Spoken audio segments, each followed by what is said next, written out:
You make a promise to yourself on a Monday morning. This time will be different. You will wake up early every day. You will exercise. You will study with full focus. You will stop wasting time on the phone. You will sleep on time. You will finally become disciplined. For the first few days, everything feels powerful. You feel motivated. You prepare the perfect timetable. You clean your room. You buy a new notebook. You imagine a completely new version of yourself.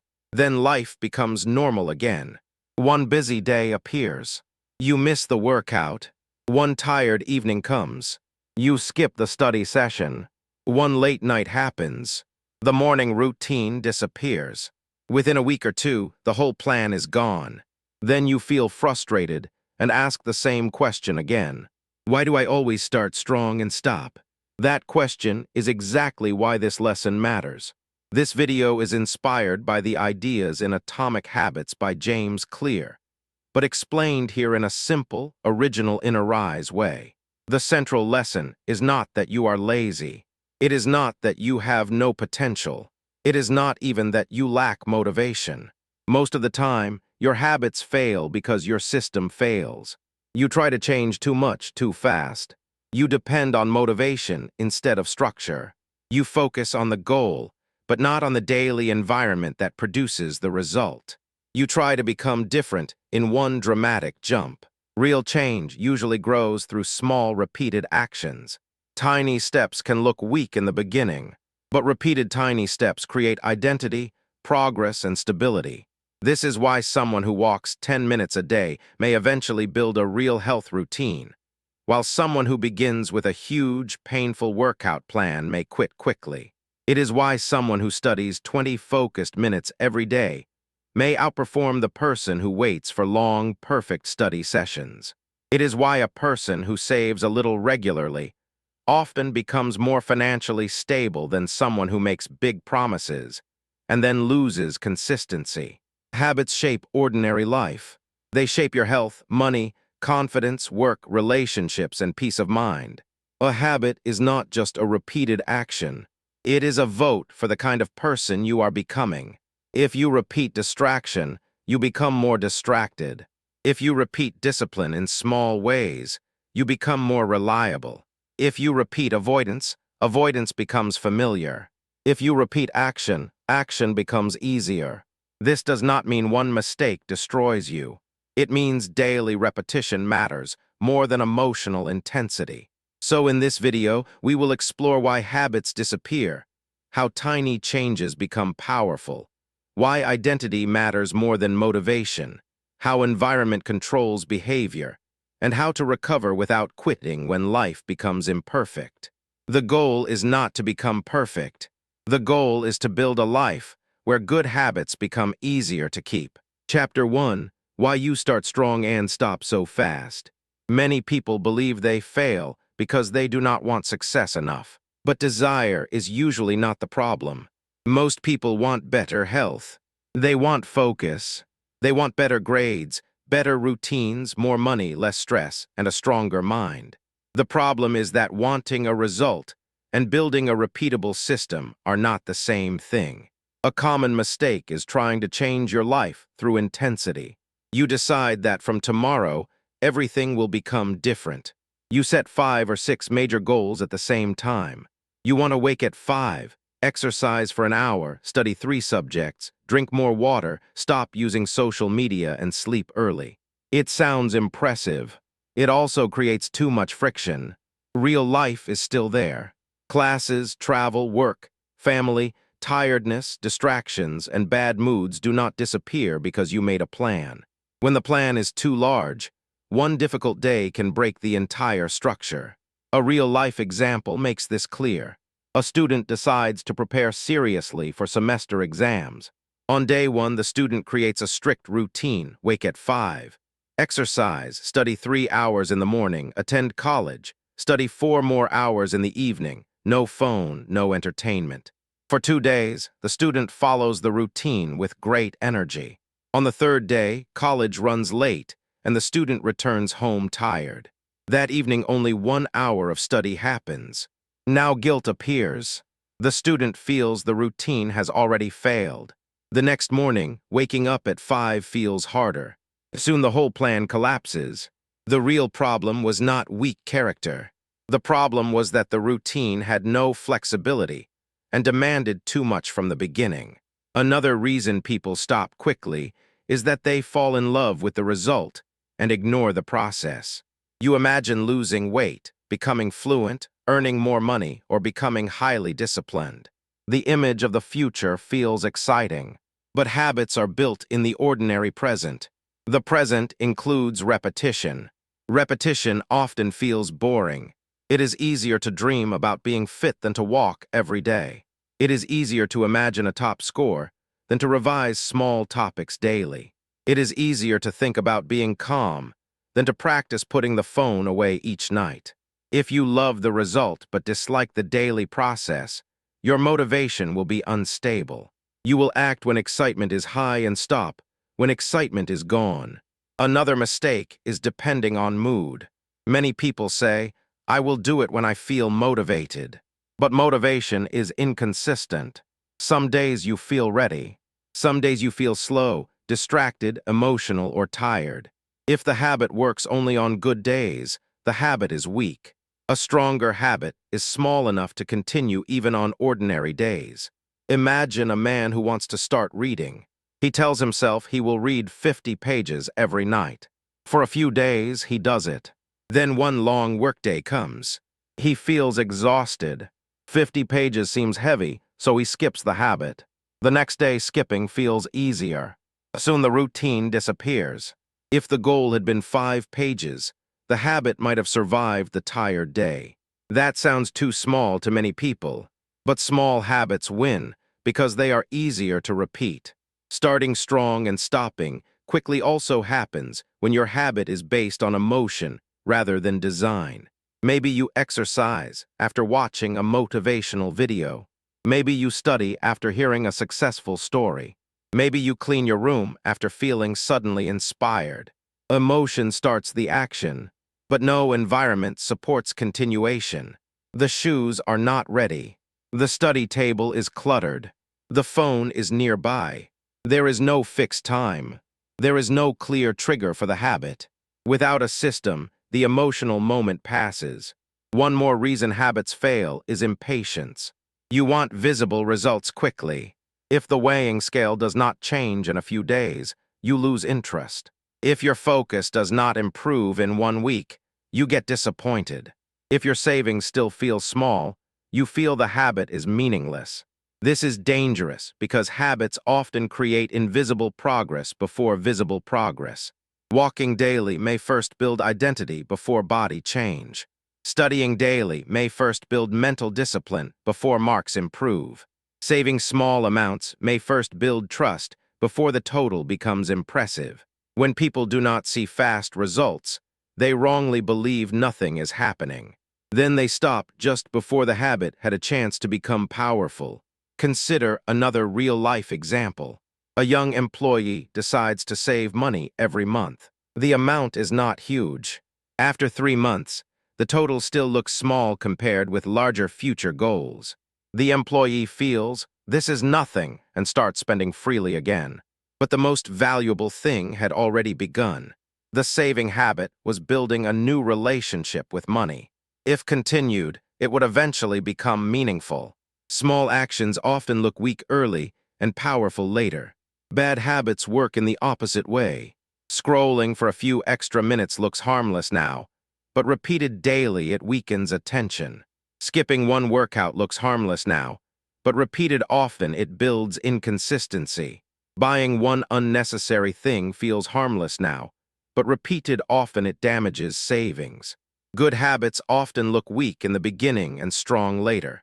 Bad habits often look harmless in the beginning and painful later. Another reason people stop is that they think missing once means failure. This is one of the most damaging beliefs. Life will interrupt you. You will get tired. You will become sick.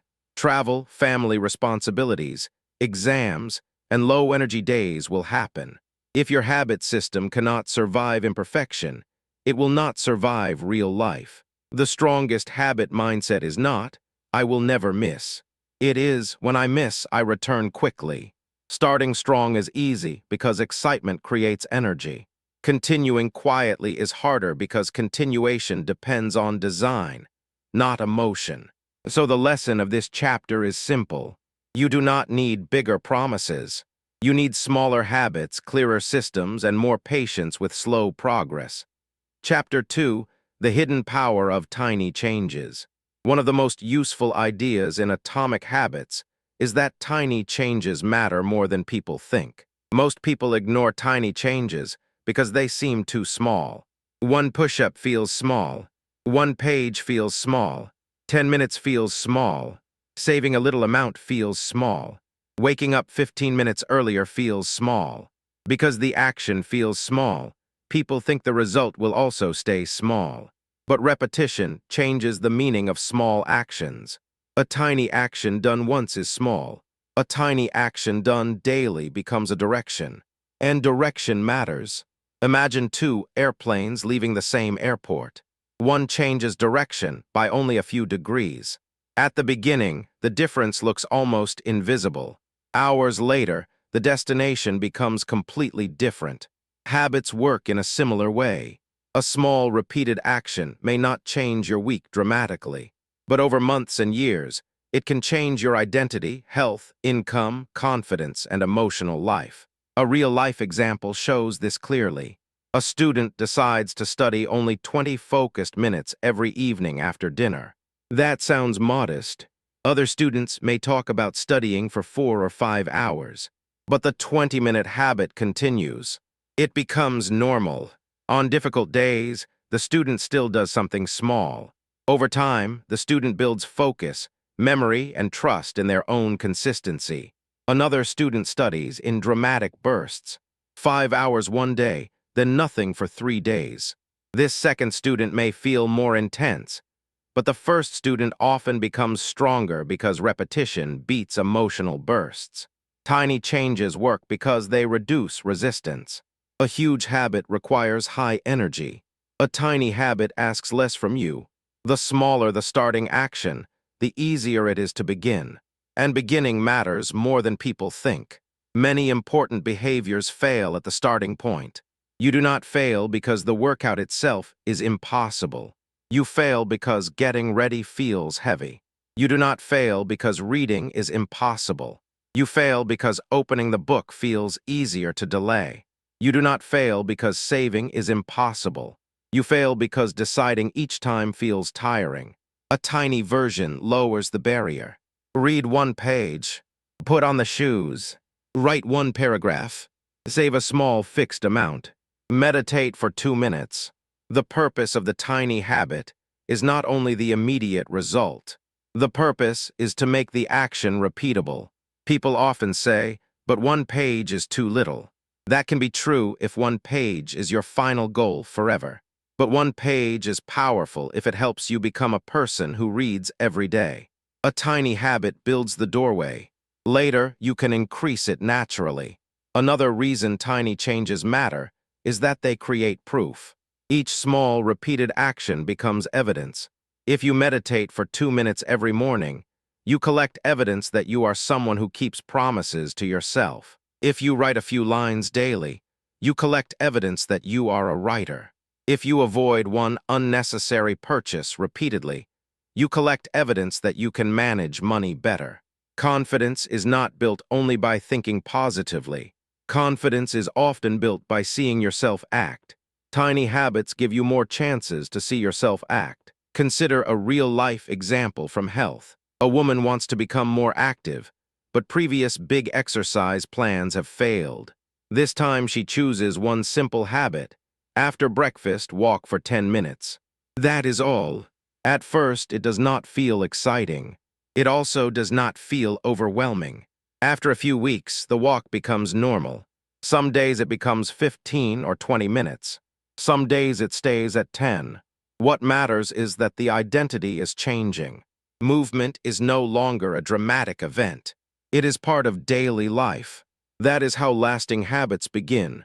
Tiny changes also matter because they help you survive bad days. A big routine often disappears when life becomes difficult. A small routine is easier to protect. On a stressful day, you may not study 2 hours, but you may still review one concept. You may not exercise fully, but you may still stretch for 5 minutes. You may not read a chapter, but you may still read one page. This protects continuity. Continuity is one of the most valuable things in habit building. The habit remains alive. People often overestimate the value of one perfect day and underestimate the value of many ordinary days. Your life is not mainly shaped by your most dramatic effort. It is shaped by what you repeat. Another powerful truth is that tiny habits keep you close to success. When the action is small, quitting completely becomes less likely. If your habit feels too painful, your mind starts negotiating. If your habit feels possible, the negotiation becomes smaller. For example, a person who says, "I must write 1,000 words every day," may skip writing on low-energy days. A person who says, "I must open the document and write at least 50 words," stays connected to the habit more easily. Many days, those 50 words become more. But even when they do not, the system survives. Tiny changes also train patience. At the beginning, they can feel almost invisible. This is where many people give up. They want visible transformation quickly. But habits often grow under the surface first. Think of a plant. For a while, not much appears above the ground. That does not mean nothing is happening. Roots are forming. Tiny habits build roots. The routine becomes familiar. Resistance decreases. Identity shifts. Then visible results often follow later. Here is another real-life example. A young man wants to wake earlier. Before this, he tried suddenly waking at 5 o'clock and failed after a few days. Now he shifts the alarm only 15 minutes earlier and places the phone across the room. He keeps that change until it feels normal. Later, he changes it again. This is less dramatic. It is also more realistic. Many habits fail because people try to become a completely different person overnight. Tiny changes respect how real behavior works. Good habits do not always need to feel heroic. Sometimes they need to feel almost too easy. That is not weakness. That is strategy. A small behavior repeated long enough becomes something larger. The first goal is not to win the whole battle. The first goal is to make sure you return tomorrow. Chapter 3. Identity comes before lasting habits. Most people try to change habits by focusing on outcomes. They say, "I want to lose weight. I want better marks. I want more money. I want to stop procrastinating. I want to read more." These goals are understandable, but lasting habits usually grow stronger when you focus on identity. Instead of only asking, "What result do I want?" ask, "What kind of person do I want to become?" This shift is powerful. A person who says, "I want to run a marathon," is focused on one outcome. A person who says, "I want to become a runner," is focused on identity. A person who says, "I want to read 12 books," is focused on an outcome. A person who says, "I want to become a reader," is focused on identity. A person who says, "I want to get good marks," is focused on an outcome. A person who says, "I want to become a serious student," is focused on identity. Identity matters because behavior becomes easier when it feels consistent with who you believe you are. If you believe you are careless, discipline feels unnatural. If you believe you are weak, effort feels temporary. If you believe you are someone who always quits, one missed day becomes proof of the story. But if you begin building a different identity, your habits become evidence for that identity. You do not need a perfect identity statement on day one. You build it through small votes. Every action is like a vote for the kind of person you are becoming. Reading one page is a vote for being a reader. Saving money is a vote for being responsible. Studying on a tired day is a vote for being disciplined. Going for a short walk is a vote for being active. One vote does not decide everything. Many votes create identity. This idea is especially useful because it changes how you speak to yourself. Instead of saying, I need motivation, you begin asking, what would a disciplined person do here? Instead of asking, how do I force myself to read? You ask, what would a reader naturally do tonight? The point is not to pretend. The point is to act in small ways that make the identity more believable. A real-life example makes this clearer. A college student has always thought, I am bad at studies. Maybe earlier results were weak. Maybe school was difficult. Maybe distractions became a habit. Because the student carries this identity, every small failure feels like proof. One low score becomes, see, I knew I am not serious. Now imagine a different approach. The student decides to build a new identity. I am becoming someone who studies daily. The first action is small. Review notes for 20 minutes. Sit at the desk after dinner each day. Put the phone away during that time. These actions may not immediately create top marks, but they begin creating a new identity. The student starts seeing evidence. I do show up. I can study even on normal days. I am becoming more reliable. That identity supports future behavior. Identity-based habits are stronger because they go deeper than goals. A goal may disappear after success. If your goal is to lose 10 kilograms, what happens after you lose it? If your goal is only to save one specific amount, what happens after that? Without a deeper identity, old habits can return. This is why some people reach a result and then go back to old patterns. The system did not become part of who they are. The result was achieved, but identity remained unchanged. Consider someone who stops smoking. If the person says, I am trying not to smoke, the old identity is still active. The behavior is being resisted. If the person says, I am not a smoker, the identity is changing. The statement is stronger. It changes the relationship with the behavior. Identity also affects how you respond to mistakes. If you see yourself as someone who is building discipline, one missed workout becomes a temporary event. If you see yourself as someone who always fails, the same missed workout becomes a reason to quit. So habits are not only about the action itself, they are also about the story you attach to the action. Another real-life example comes from money. A young employee wants to save more, but has a habit of spending quickly. If the only goal is save money, temptation may still win often. But if the employee builds the identity, I am becoming someone who handles money carefully, small choices start carrying more meaning. Saying no to an unnecessary purchase is not only about the money. It becomes evidence of a new self-image. Identity also helps because it makes boring repetition meaningful. On the outside, making your bed, reading a page, walking for 10 minutes, or reviewing notes can look ordinary. But through the identity lens, these actions matter more. They are not random tasks. They are proof. They say, this is the kind of person I am becoming. That creates emotional value. One of the best ways to build identity habits is to choose a clear but simple identity. Do not choose a false, dramatic one. Choose a believable direction. I am becoming someone who finishes what I start. I am becoming someone who respects time. I am becoming someone who keeps promises to myself.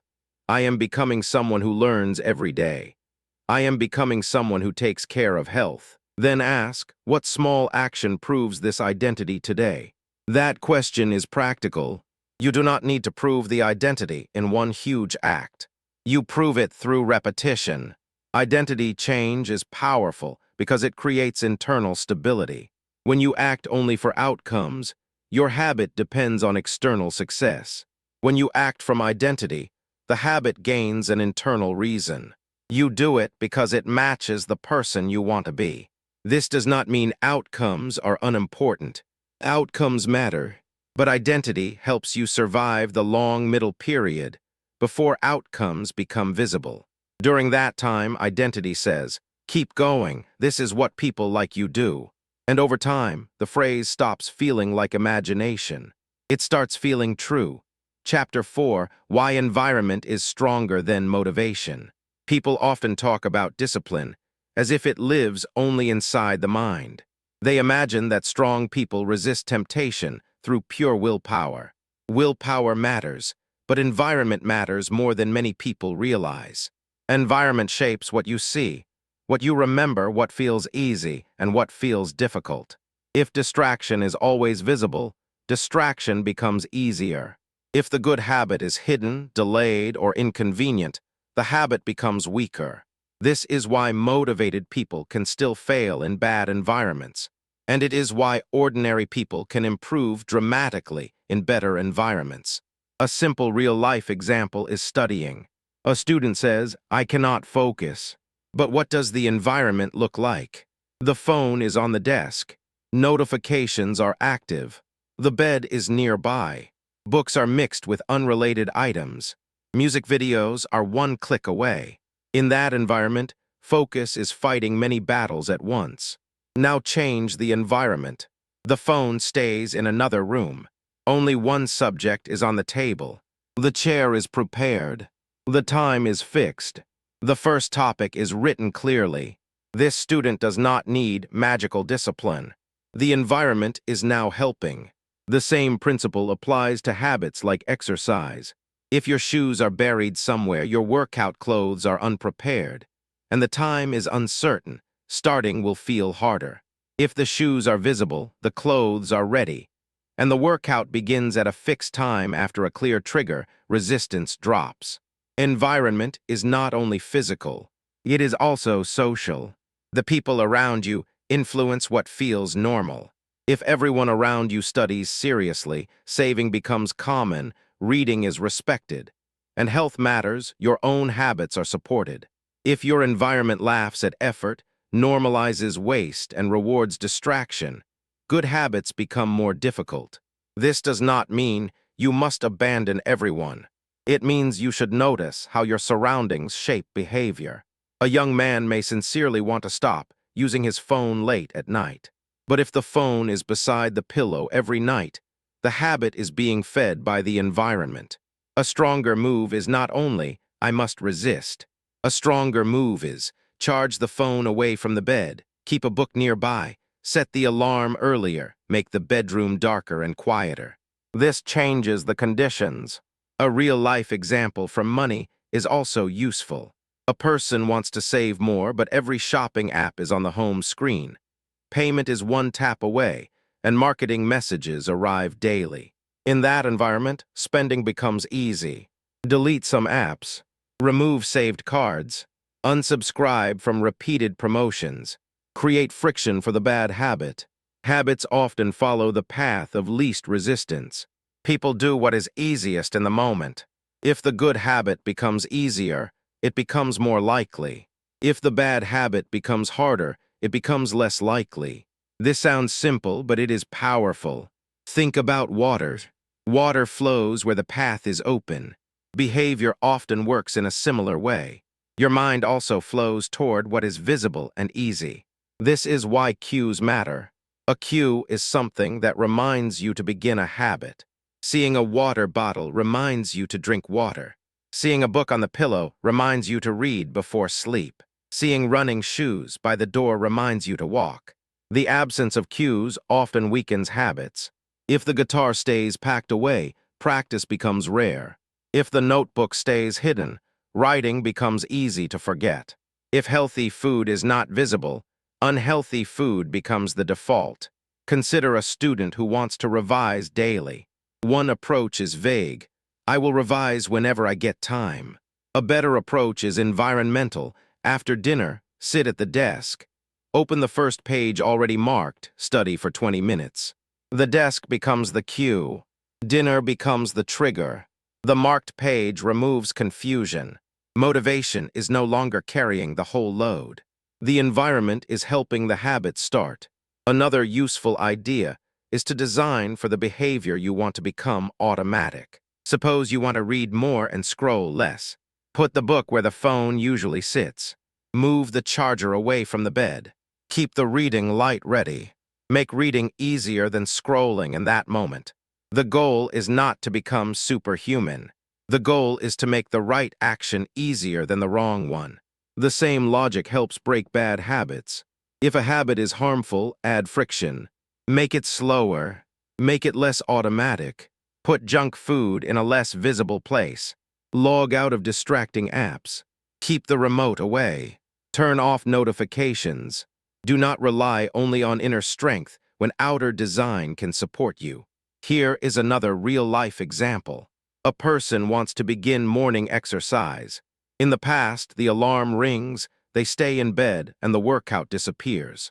Now they prepare the environment the night before. Clothes are ready. Shoes are visible. The mat is already placed. The alarm is across the room. The first exercise is chosen. In the morning, fewer decisions are needed.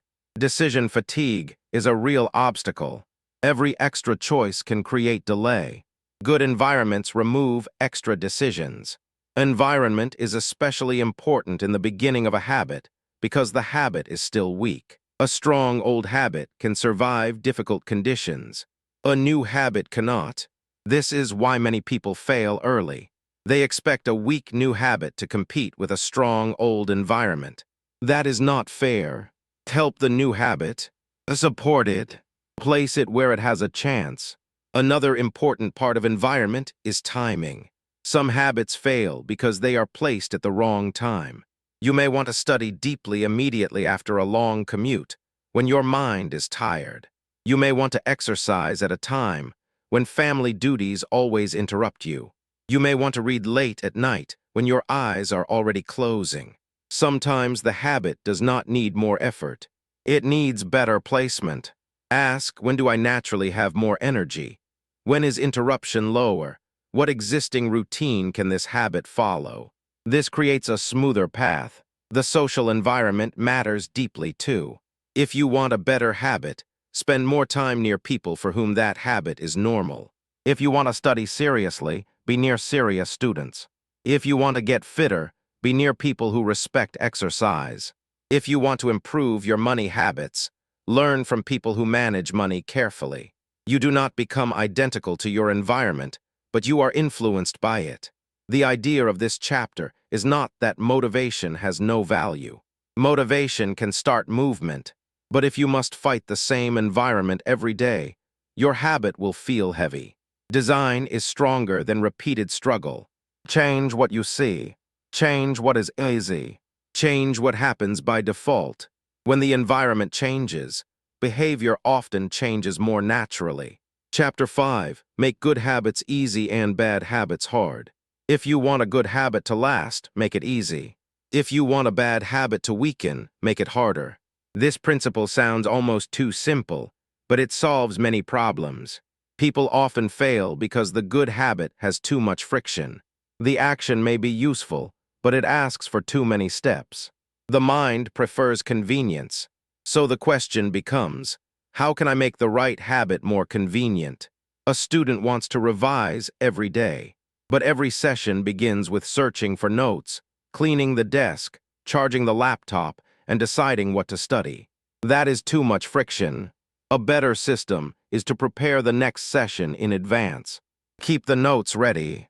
Write the next topic before ending the current session. Clear the desk the night before. Now the habit begins faster. A woman wants to eat better, but healthy food requires preparation, while junk food is always ready. In this case, the healthy option is harder. The environment is teaching the wrong habit. The solution may be to cut fruit in advance, prepare simple meals earlier, and keep healthier foods easier to reach. The goal is not to make life joyless. The goal is to make the better choice more available. Another useful method is habit stacking. This means attaching a new habit to something you already do.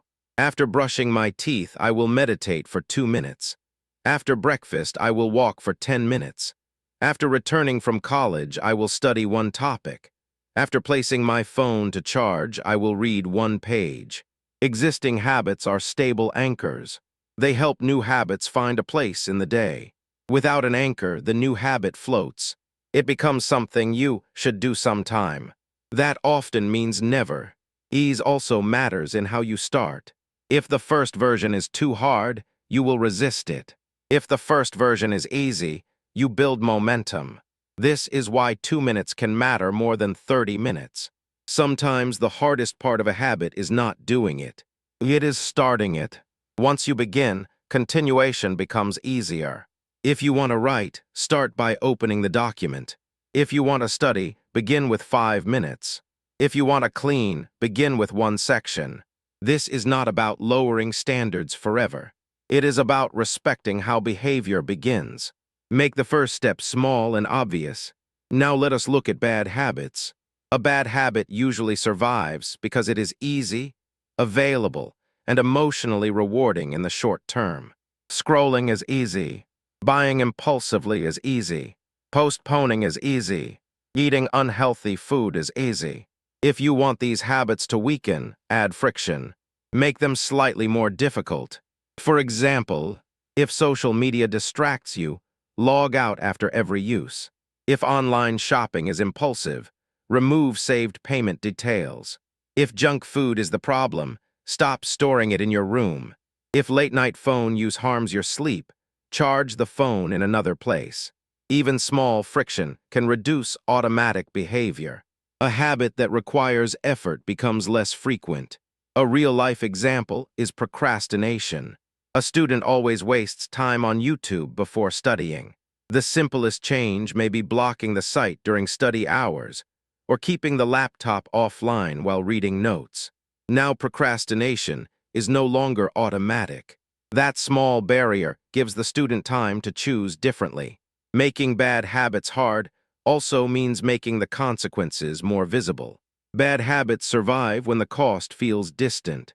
One late night feels harmless. One skipped revision feels harmless. One unnecessary purchase feels harmless. Because the cost arrives later, the habit feels cheap now. So bring the cost closer in awareness. Track your sleep. Write your spending. Notice your time lost. When the cost becomes visible, the habit loses some of its comfort. For good habits, make satisfaction visible too. A simple checklist can help. Mark the days you showed up. Not because the mark itself changes your life, but because visible progress creates emotional reinforcement. Humans like seeing continuity. Another way to make habits easy is to reduce the number of required decisions. If every day you must decide whether to exercise, what to do, when to do it, and for how long, the habit becomes heavy. Decisions use energy. A preset plan removes that burden. For example, Monday, Wednesday, Friday, walk for 20 minutes after breakfast. Daily at 8:30 p.m., read 5 pages. After dinner, review one concept. Clarity protects action. Vagueness invites avoidance. Here is another real-life example. A young employee wants to build a writing habit. Instead of saying, "I will write more," the person decides, at 7:30 a.m., sit at the table. Open the notebook, write for 10 minutes. The time is fixed, the place is fixed, the duration is modest, the action is clear. This makes the habit easy to start. Consistency grows more easily when the action fits real life. You do not need every habit to be difficult to be meaningful.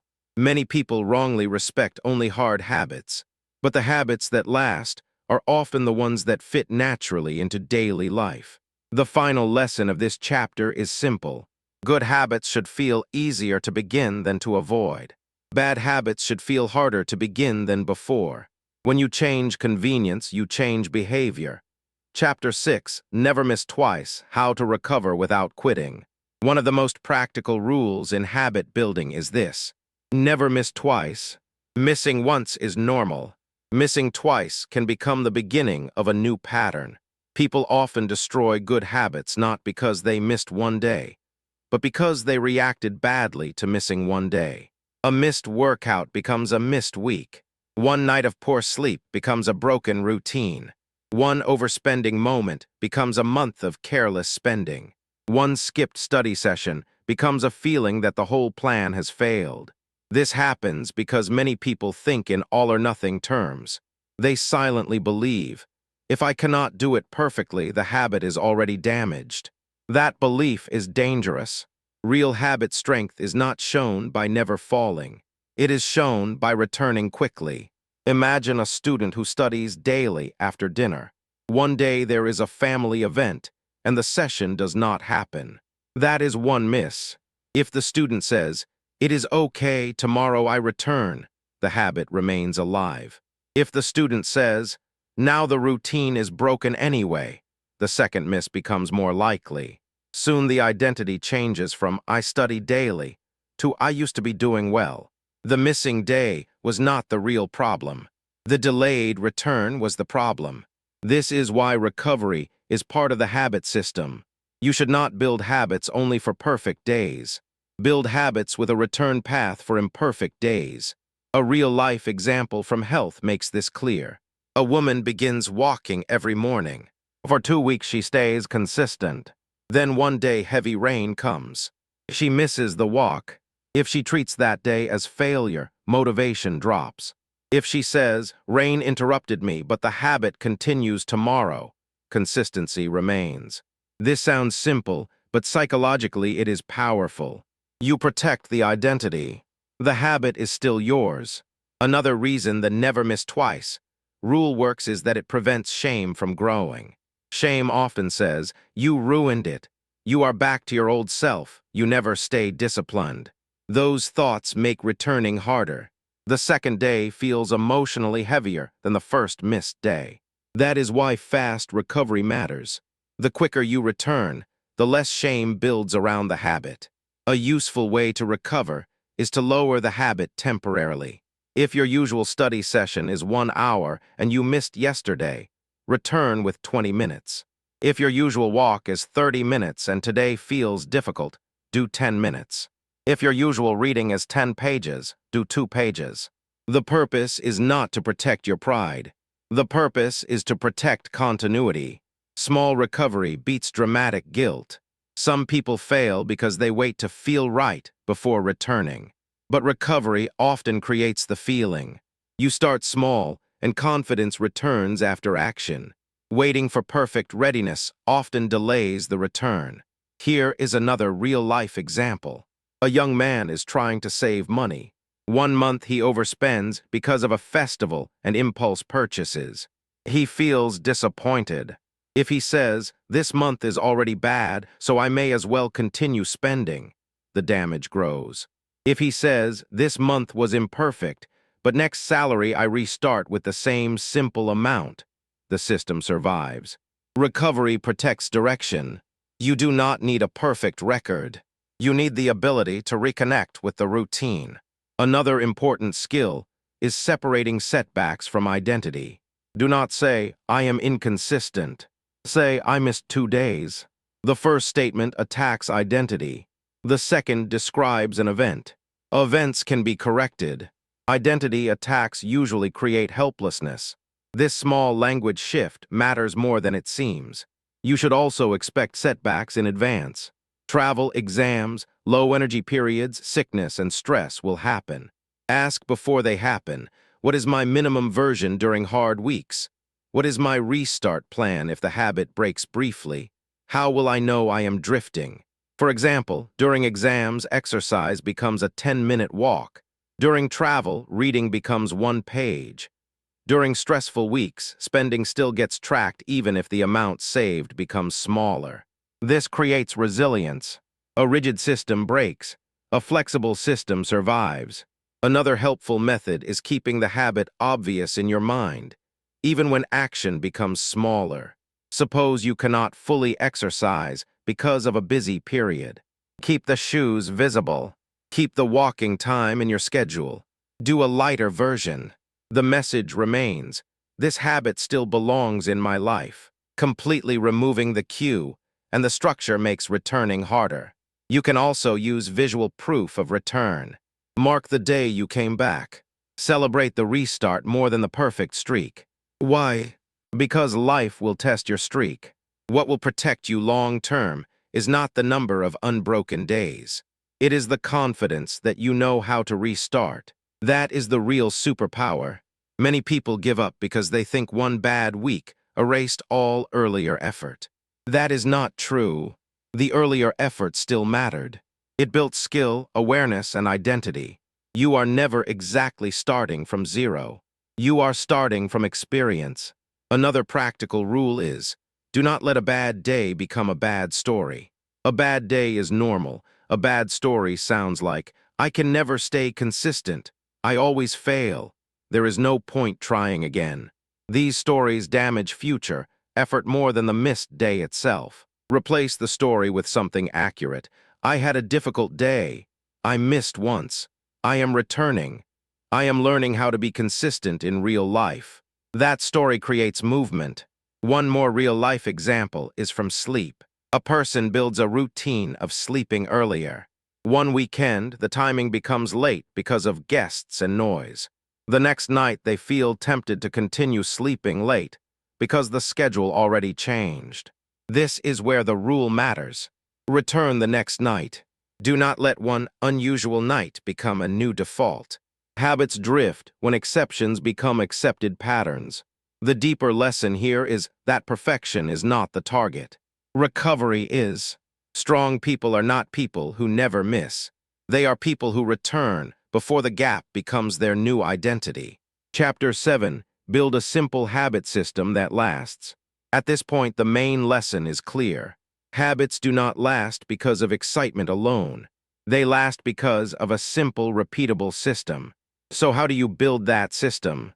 Start with one habit, not 10. This is one of the hardest truths to accept because doing more feels ambitious. But doing too much at once usually creates collapse. Choose the one habit that will create the strongest positive effect or the clearest sense of progress. Maybe it is a daily study block.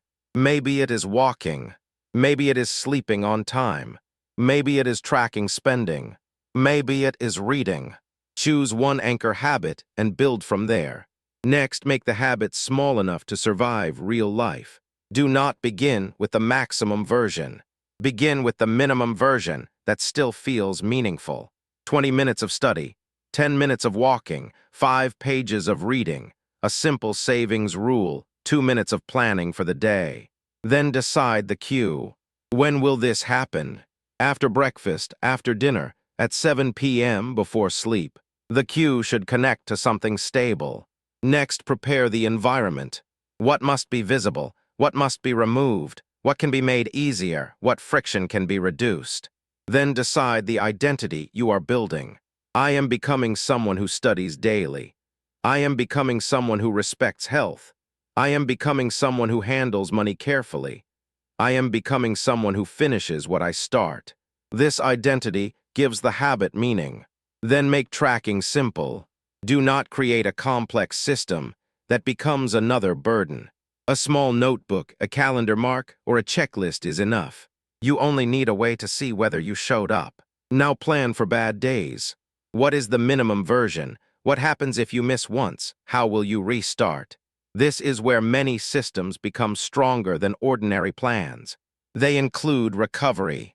A real-life example makes this structure easier to see. Suppose a student wants to improve academic consistency. The habit system might look like this. Habit, study after dinner. Minimum version, 20 focused minutes. Cue, after dinner and after washing hands. Environment, phone stays outside the room. Desk is cleaned before dinner. Book is open to the next topic. Identity, I am becoming someone who studies every day. Tracking, 1 mark on a calendar. Recovery plan, if one day is missed, return the next day with a 10-minute session. This system is simple.